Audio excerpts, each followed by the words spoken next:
Hello, I am back and in a way breaking my promise that I'm never gonna do writing advice, but this kind of isn't really writing advice. It's a bit, well, it's very specific writing advice. I might as well do anything I could to increase the more positive representation that is for the writers now.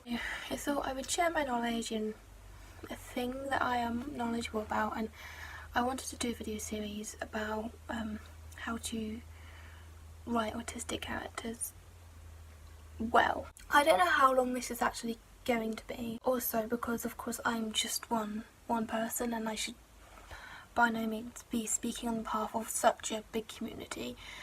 I recommend taking that with a pinch of salt. I probably will try to ask around as much as I can with most things, and remember there is no consensus ever. I actually really encourage any autistic author-tubes or whatever to completely rip off my idea and put your own 2 cents into this. Your opinion matters. It matters just as much as anyone else's. With that disclaimer out of the way, I am just going to introduce the idea with the question: should I write autistic characters?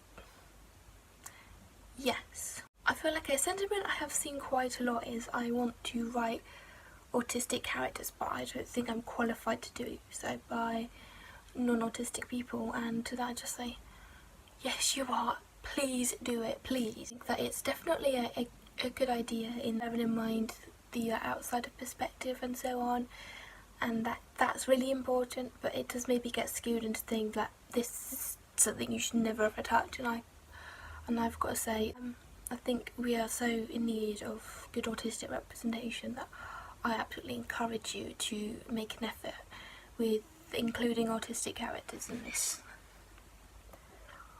Now here is what the problem is.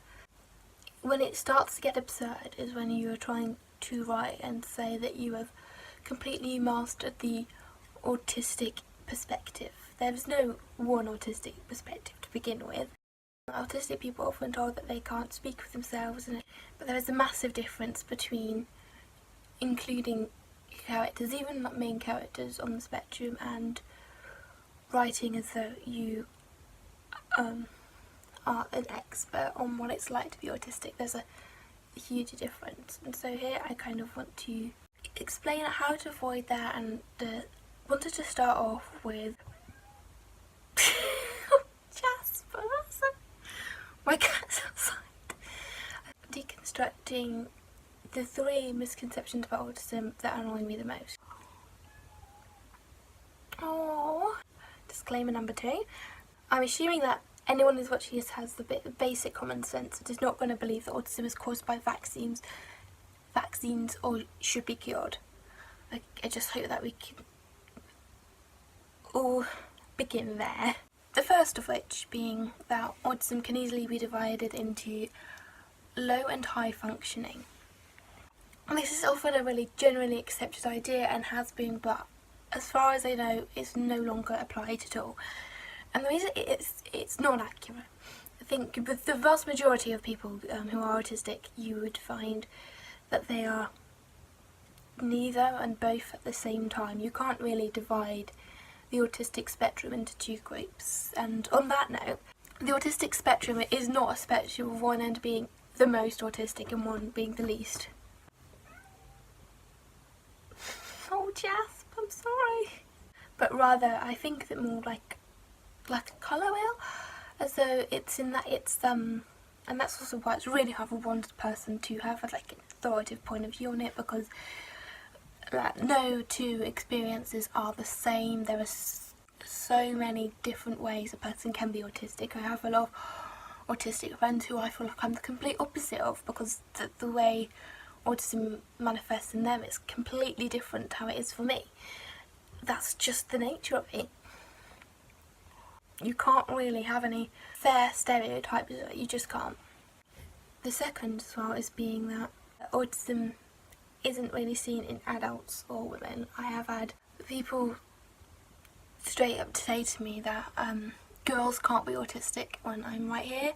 Also, I am, somehow an adult, and that's also another really underrepresented group in the media, I think, is that realising that it's not just children, it's not just boys, it's not even more likely in boys. There is actually an issue in which autism is underdiagnosed in girls because of the way that we categorise the symptoms of it, or the traits rather, are based on how it presents in boys rather than girls, because in girls they tend to be better at that passing as non-autistic.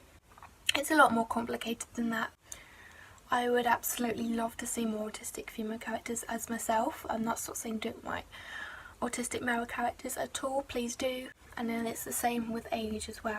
And part of why I'm doing this is because it's very hard to research, because it always comes up with resources that seem to be about a parent looking after a child, and the most common point of view of autism that is seen is the parent's view of the child. You don't grow out of autism, that's not how it works. You can't grow out of it, you can't cure it either. I hope you can agree with that. And now the last one that I want to do is the idea that autistic people are geniuses, especially with maths or computing stuff, or they will have some special talent. To start with the truth in this, I would say that it's quite common for autistic people to be better at these sciencey, mathsy related subjects than the humanities, but I'm an English student, so it's not always. It absolutely doesn't mean autistic people can't be imaginative or can't enjoy reading books or be creative.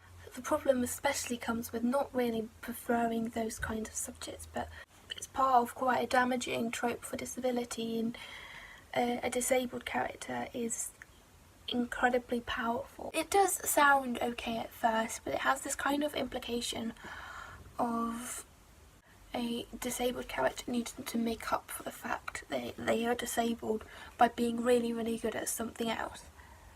Oftentimes, like, the autistic people are only really recognised when they are incredibly talented. I think it's important to know that you're allowed to just be okay. When you are just an okay person who is autistic, it can be quite damaging to see that you're only really valued when you're really, really good at something, more so than a non-autistic person. We'd also love to see more characters who are just normal, okay people who just happen to be autistic, and there's no genius thing that they can do. That concludes the first part of this series. I'm gonna go and let my cat in now because he's been at my door screaming at me for the entire video. Thank you so much for watching, and goodbye.